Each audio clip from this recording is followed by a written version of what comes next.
नील पीछे हटकर कपड़े ठीक करने लगा और मुस्कुराते हुए ऑफिस के अंदर चला गया। गौतम एकटक उसे जाता हुआ देखता रहा और कुछ ही देर बाद अवनी के साथ वो भी अंदर चला गया। अग्रवाल ग्रुप के अंदर जाते ही गौतम वेटिंग रूम में बैठ गया और अवनी कॉन्फ्रेंस रूम की तरफ चली गई, जहां आज नील का कॉन्ट्रैक्ट साइन होने जा रहा था। कॉन्ट्रैक्ट साइन होने की खुशी गायत्री देवी के चेहरे पर साफ दिखाई दे रही थी। कॉन्फ्रेंस रूम के अंदर आते ही अवनी ने देखा गायत्री देवी और नील उसका डिजाइन टेबल पर रखकर अभिनव गुप्ता का इंतजार कर रहे थे। वहीं टेबल के आसपास ऑफिस के कई लोग बैठे थे, लेकिन अवनी को आज बैठने की भी परमिशन नहीं थी। वो चुपचाप एक कोने में जाकर खड़ी हो गई। कॉन्फ्रेंस रूम के दरवाजे से अभिनव की सेक्रेटरी अंदर आ गई और बड़े ध्यान से टेबल पर रखा डिजाइन देखने लगी।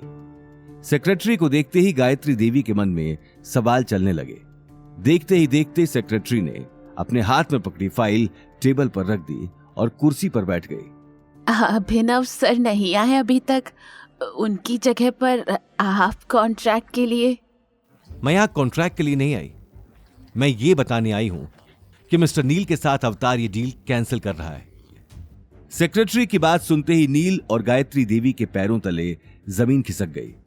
अवनी भी हक्की बक्की अपने आसपास देखने लगी। आपको कोई गलतफहमी हुई है, आज तो मिस्टर नील के साथ कॉन्ट्रैक्ट होना था।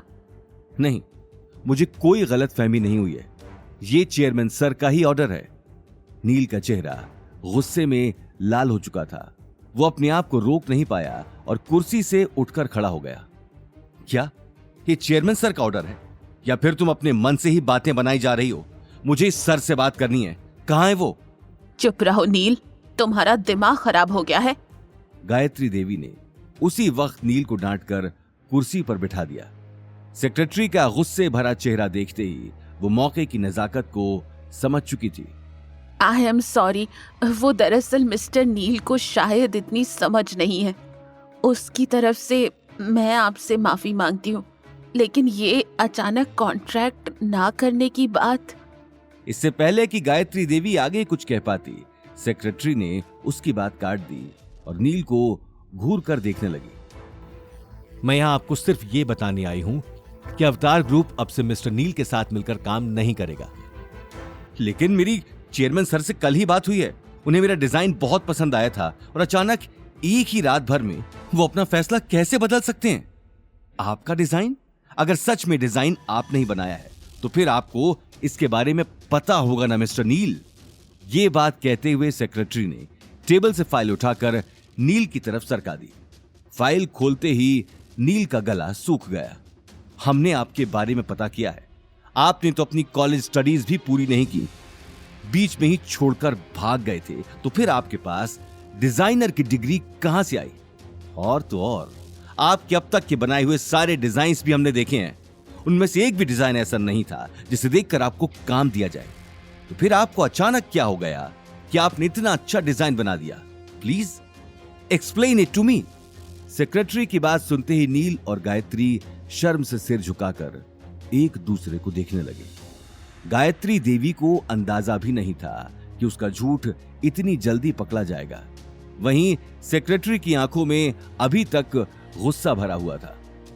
आप दोनों जिस कंपनी में काम कर रहे हैं उसी को मिलकर लूट रहे हैं, आपको शर्म आनी चाहिए।